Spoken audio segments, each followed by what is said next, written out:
Have you ever wondered how much exercise you actually need? I'm not talking about what some fitness influencer says, but what global science tells us. Well, today we're going to break down the official World Health Organization's exercise guidelines, and we're covering every single age, from babies all the way up to adults over 65. I want to start with just one number, 6%. That's it. Just let that number sit there for a second. What do you think that represents on a global scale? 6% of all deaths worldwide are linked to not moving enough. That makes physical inactivity the fourth biggest killer on the entire planet.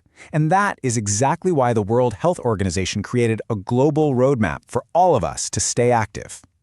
So, let's start with the big picture. The WHO's guidelines aren't just, some friendly suggestions. They're a direct response to a global health crisis. Really, they're a powerful tool to help you live a longer, healthier life. The benefits of moving go way beyond just the physical stuff.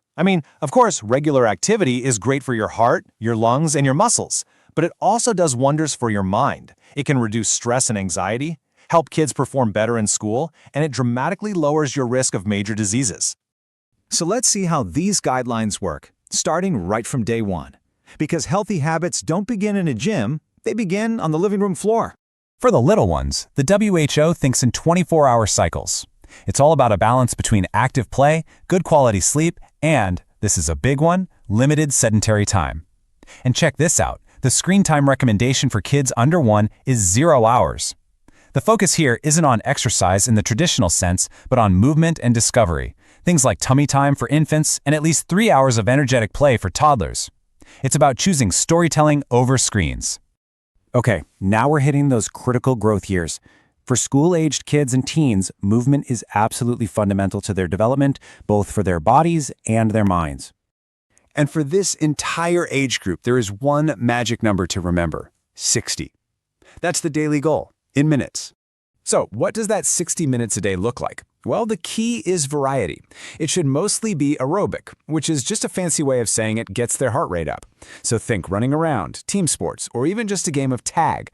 The intensity matters too. It should be moderate to vigorous. On top of that, at least 3 times a week, kids need activities that strengthen their muscles and bones, like jumping, gymnastics, or just climbing around on a playground.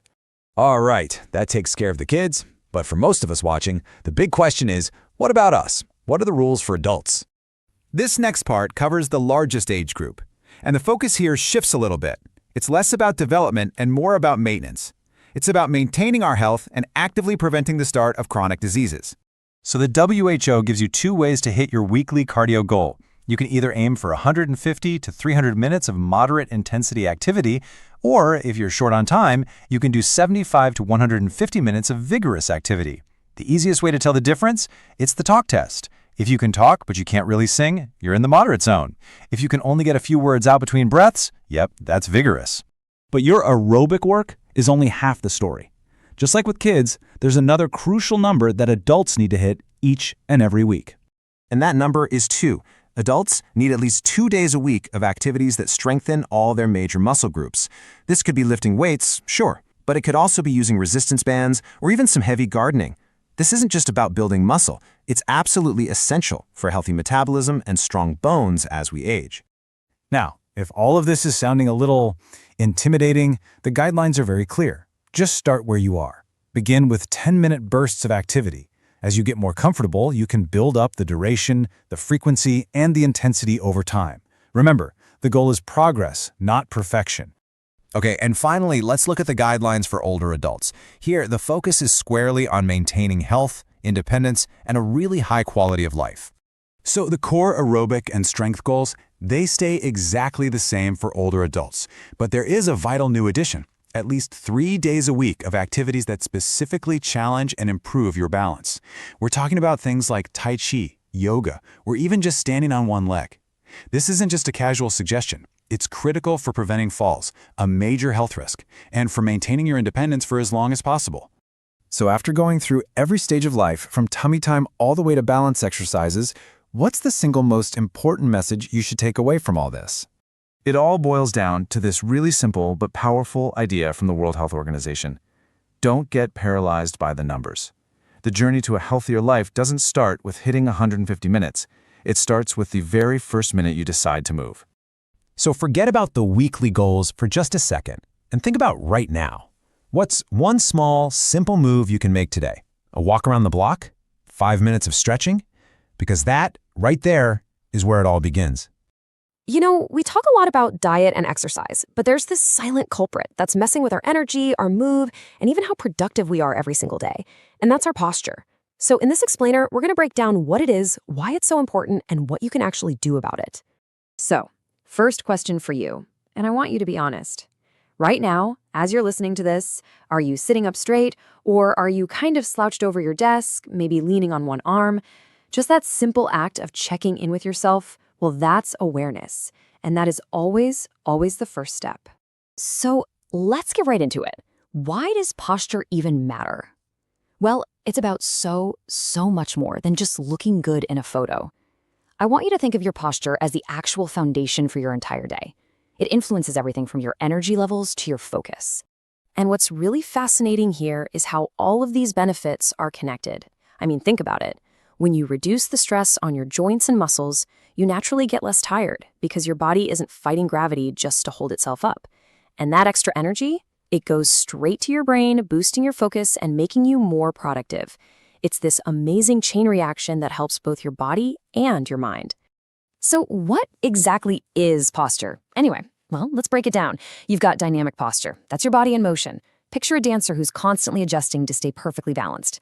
Then you have static posture. That's your body while it's still, like when you're sitting in a chair or standing in line. Both of them, moving or not, need all your muscles working together to keep things stable and aligned. Okay, so we know why it matters. Now let's get into how to spot some of the most common issues you might see. Think of this next part as a quick little self-check, a way to figure out what your body might be trying to tell you. First up is kyphosis, but you probably know it as hunchback. It's that really noticeable forward curve in your upper spine. You see it a lot from years and years of hunching over a desk. Now, while it can be linked to aging, for a lot of us, it's a direct result of weak back muscles and just, well, bad habits, which is actually great news because habits, those we can change. And then you've got the opposite problem, lordosis or sway back. This is where there's a really deep inward curve in your lower back. It can totally throw off your center of gravity. And just like hunchback, it's often tied to imbalances in your muscles and, you guessed it, your daily posture habits. All right, let's zero in on an issue that is, and I'm not exaggerating, everywhere in our modern world, rounded shoulders. I'm serious. If you spend any amount of time looking at a phone or a computer, this one's for you. And when you look at the causes, is it any surprise this is so common? We're talking about tech neck from constantly looking down at our phones, hours hunched over laptops. But it's not just tech. Even things like wearing tight clothes day after day can contribute. Our daily lives are literally reshaping our bodies. It's kind of wild when you think about it. And listen, this is really important. This isn't just about appearances. That forward slumped shoulder position causes real physical problems. If you've got that nagging pain in your neck or you feel like you just can't lift your arms up like you used to, this could be the reason why. And in more serious cases, it can even lead to something called thoracic outlet syndrome, where nerves and blood vessels get compressed. Okay, let's travel down the body, all the way down to its foundation, our feet and our knees. I want you to picture your body like a skyscraper. If the foundation at the bottom is shaky or cracked, the entire structure above it is going to feel that strain. That is exactly what happens when our feet and knees are out of whack. Take flat feet, for instance. You know that arch in your foot? It's not just there for looks. It's your body's natural, built-in shock absorber. Every single time you take a step, it helps distribute your body weight. So when that arch is gone, all that force has nowhere to go but straight up, into your ankles, your knees, and beyond, creating a domino effect of problems. Now, this slide is great because it clears up something people mix up all the time. On the left, you've got knock knees, where the knees cave inward and touch. And on the right, you have bow legs, where they curve outward. They're both types of misalignment that can really mess with how you walk and put a ton of stress on your joints. And they can stem from anything from an old injury to not getting enough of certain vitamins. Okay, we've talked about the problems. So now for the most important part. What can we do about it? This is our action plan. But wait, before we jump into any exercises, there is one thing we absolutely have to get straight. And here it is. This is so important. Please listen up. What we're about to show you are just examples, okay? They are not a medical prescription. You should always, always talk to a professional, like your doctor or a physiotherapist, before you start any new corrective routine. They're the ones who can tell you exactly what's right for your unique body. So, with that big disclaimer out of the way, let's look at an absolute classic for rounded shoulders, the doorway or corner stretch. It's so simple. You just stand in a doorway, place your forearms on the frame, and gently step forward. You should feel this amazing opening stretch right across your chest. It is the perfect antidote to all that time we spend hunched over. And for our feet, it's all about waking up and strengthening those tiny little muscles that hold up your arch. And the best part is, you can do this while you're just sitting at your desk. Try scattering some marbles on the floor and picking them up with just your toes. Or even easier, try writing the alphabet on the carpet with your big toe. It sounds silly, but it's a fantastic way to build that foundational support. You know, if there's only one thing you take away from all of this, please let it be this. For most of us, our posture is simply a collection of habits we've built up over time. And you know what the best thing about habits is? They can be changed. Your posture is not your destiny. So I'm going to leave you with this final thought. Don't think about some massive, life-altering overhaul. Just think about one thing. What is one small, simple change you're going to make for your posture starting today? Maybe it's just putting a small pillow behind your back when you sit. Maybe it's setting a timer to stand up once an hour. What's it going to be? Deep into the incredible story of women in sports. It's a journey of just amazing strength and resilience. And we're going to zero in on the trailblazers who are rewriting the rulebook, especially in India. But before we jump into the Hall of Fame, let's kick things off with the one big question that really gets to the heart of all this. When you look past all the glory and the medals, what is the real lasting power that sports have for women? The funny thing is, women in sports isn't some new idea. I mean, you can go all the way back to ancient Indian texts and find figures like Shakuntala, who was a skilled archer. But for centuries, that was pretty much the exception. The real change, the moment things really kicked into high gear, was in the late 20th century. That's when the fight for equality got serious, and man, it is still picking up steam today. And that fight, it was absolutely necessary. Because for way too long, the road to just get on the playing field wasn't just a long one. It was absolutely covered in hurdles. And I'm not just talking about physical barriers. I mean deep, societal, economic, and psychological walls that were built to keep women from getting an equal shot. And this right here, this just lays out the whole conflict perfectly. On one side, you've got the promise, right? The Indian Constitution says, hey, gender equality for all.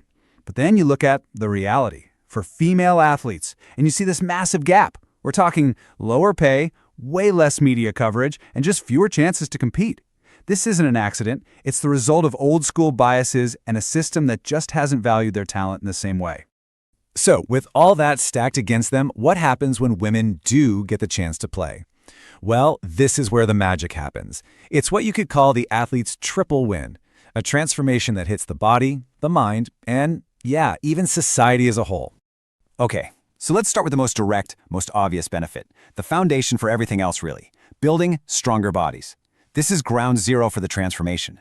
And look, this isn't just about being able to run faster or lift more. We're talking about real, lifelong health benefits. Sports actively fight off diseases like diabetes. They build up bone density to prevent osteoporosis, which is so important for women. And they just supercharge your heart health. The big takeaway here is that this is all about wellness that lasts a lifetime. But it goes so much deeper than just the physical. All that discipline you learn on the court or the field, it builds something even more powerful. It builds resilient minds.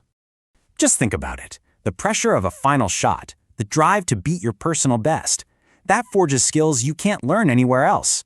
You learn how to handle stress, how to keep your emotions in check when everything's on the line. And every single win, big or small, just builds up that confidence, that self-esteem, and teaches you how to be a leader. And here's the best part. That strength, both physical and mental, doesn't just stay with the athlete. It ripples out. Because sports don't just create strong individuals, they help build connected communities. When you're on a team, you have to learn how to work together, how to trust each other, how to communicate to win. These aren't just sports skills, are they? These are life skills. They help you build better relationships and create a society that's just more inclusive. Okay, so let's talk about the women who are the living, breathing proof of this triple win.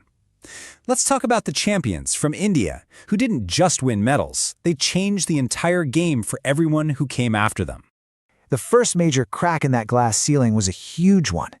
Back in 2000, Karna Maleswari, she lifted more than just weights. She lifted the hopes of an entire nation, becoming India's very first female Olympic medalist. She literally showed millions of girls what was possible.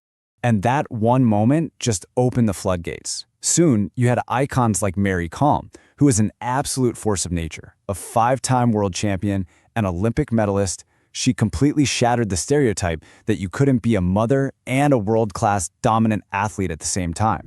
And this wave of inspiration just keeps getting bigger. More recently, athletes like PV Sindhu have become household names. I mean, her run to the Olympic silver medal in Rio was just electric. She had the entire country glued to their screens and turned women's badminton into must-see TV.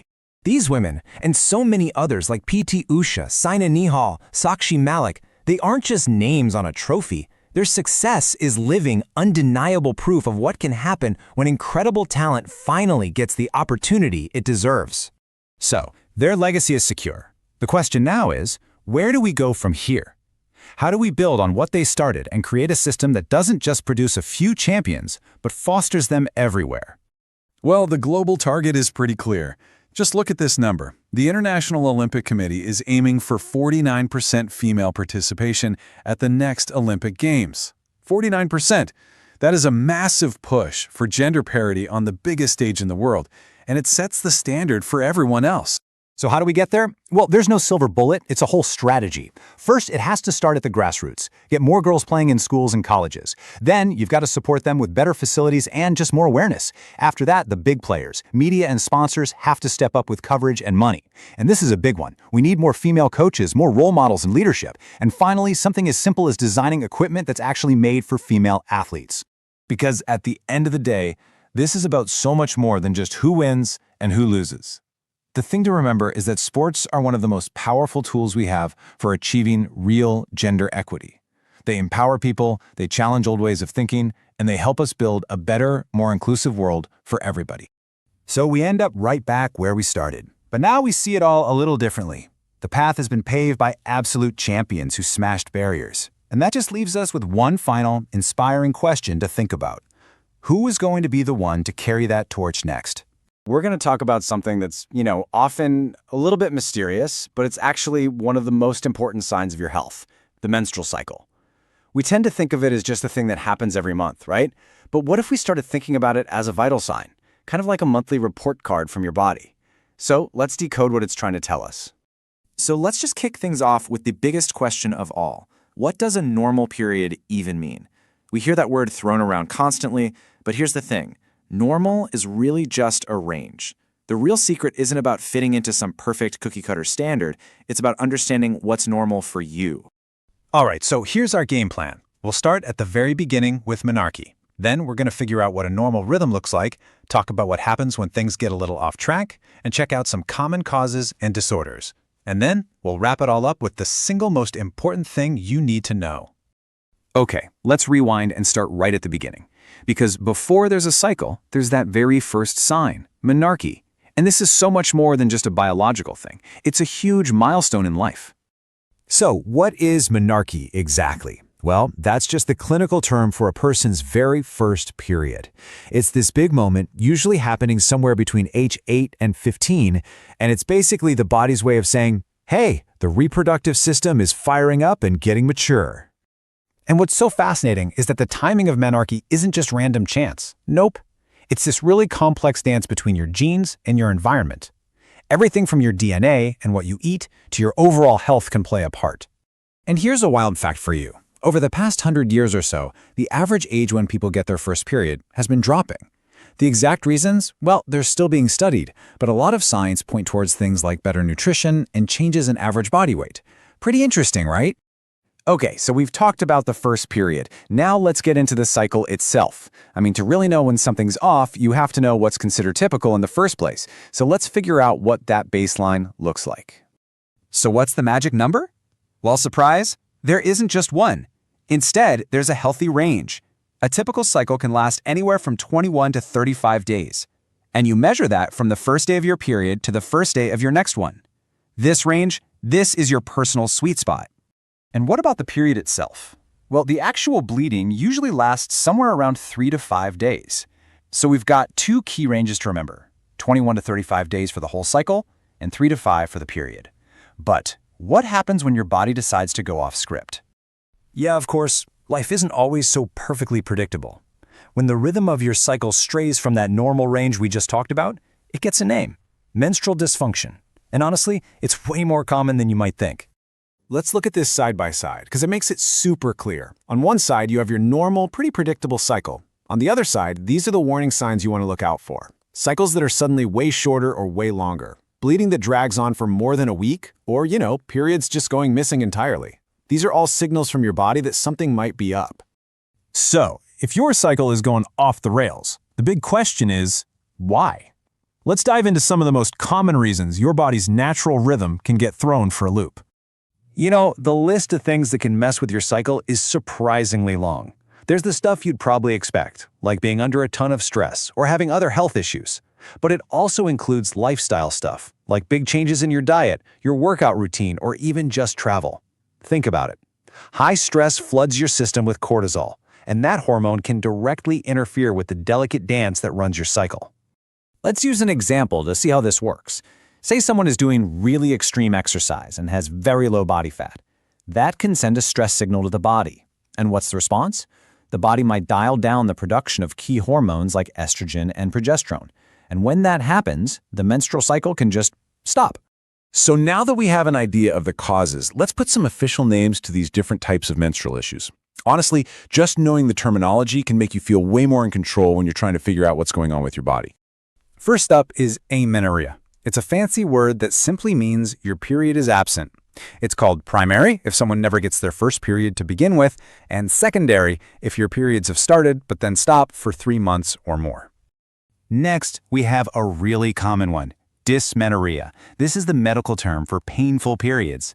And we're not just talking about a little bit of discomfort here. We're talking about serious cramping, back pain, and sometimes even nausea that can totally throw your life off track. And of course, we have to talk about premenstrual syndrome, or PMS.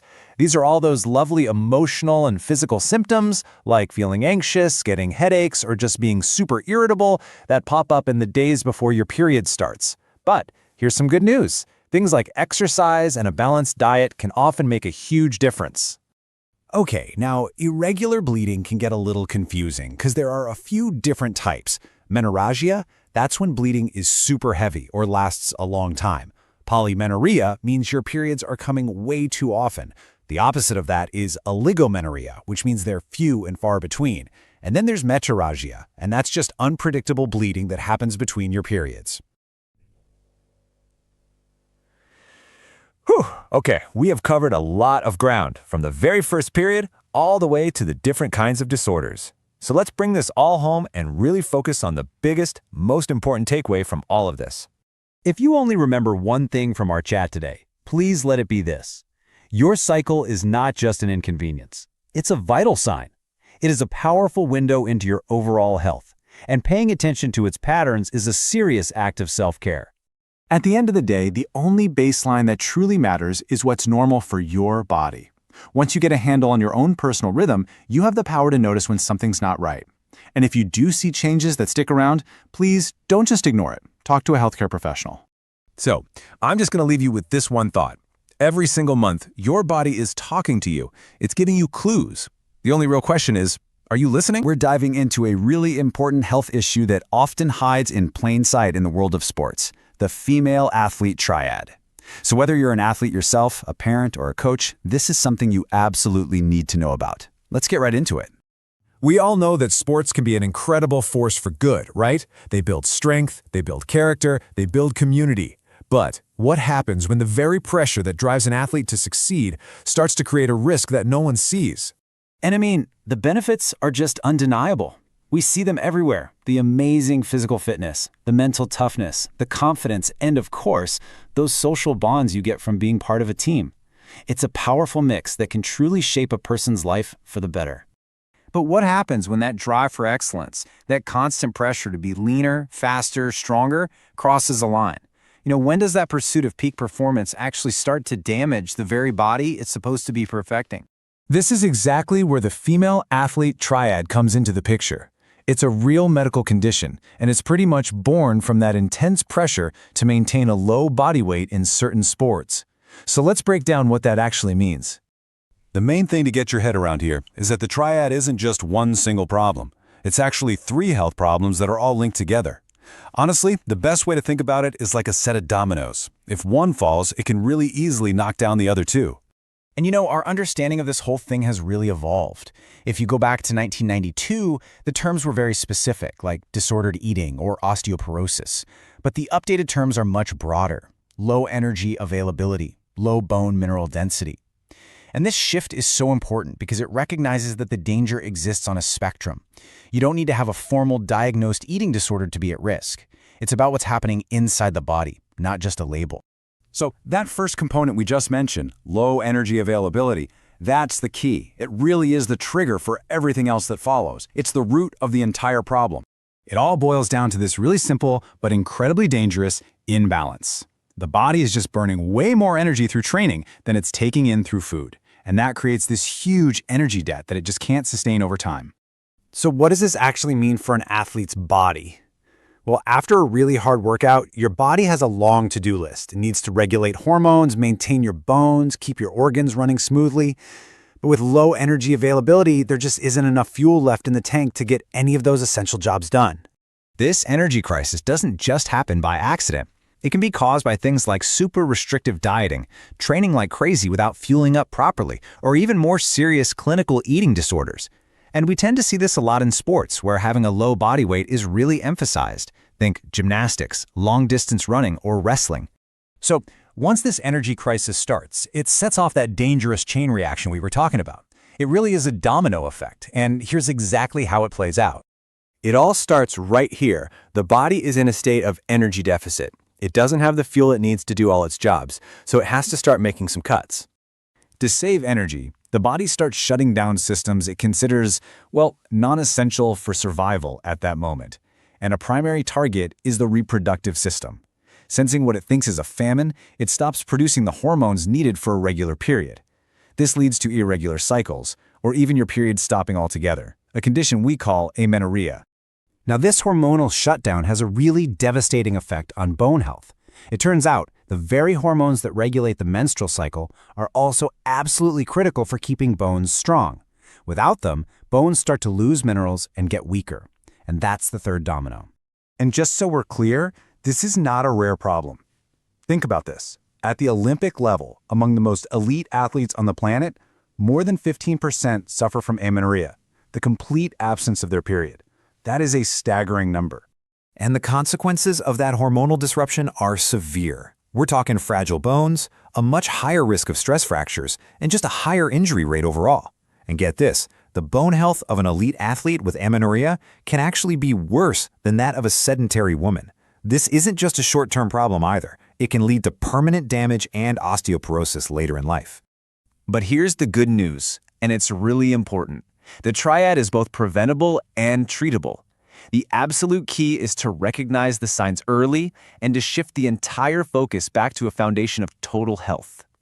I mean, the contrast here could not be more stark. On one path, you have an athlete who's fueled by a balanced diet, has normal bodily functions, and strong, resilient bones.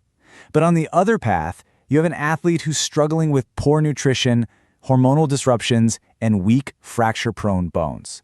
So the recovery plan, it all starts with the basics. Making sure you have a balanced diet with enough calories to fuel not just your sport, but also your body's fundamental needs. The entire focus has to shift back to total energy availability. And you know, this can be the toughest part of the conversation, especially in sports that prize being lean. But the single best predictor of recovery is restoring that energy balance. And in most cases, that means gaining weight back to a healthy level for that athlete's body. And no athlete can do this alone. A supportive team of coaches, parents, doctors, and sports nutritionists is absolutely essential. They are the first line of defense in spotting the warning signs and creating a safe environment for the athlete to recover.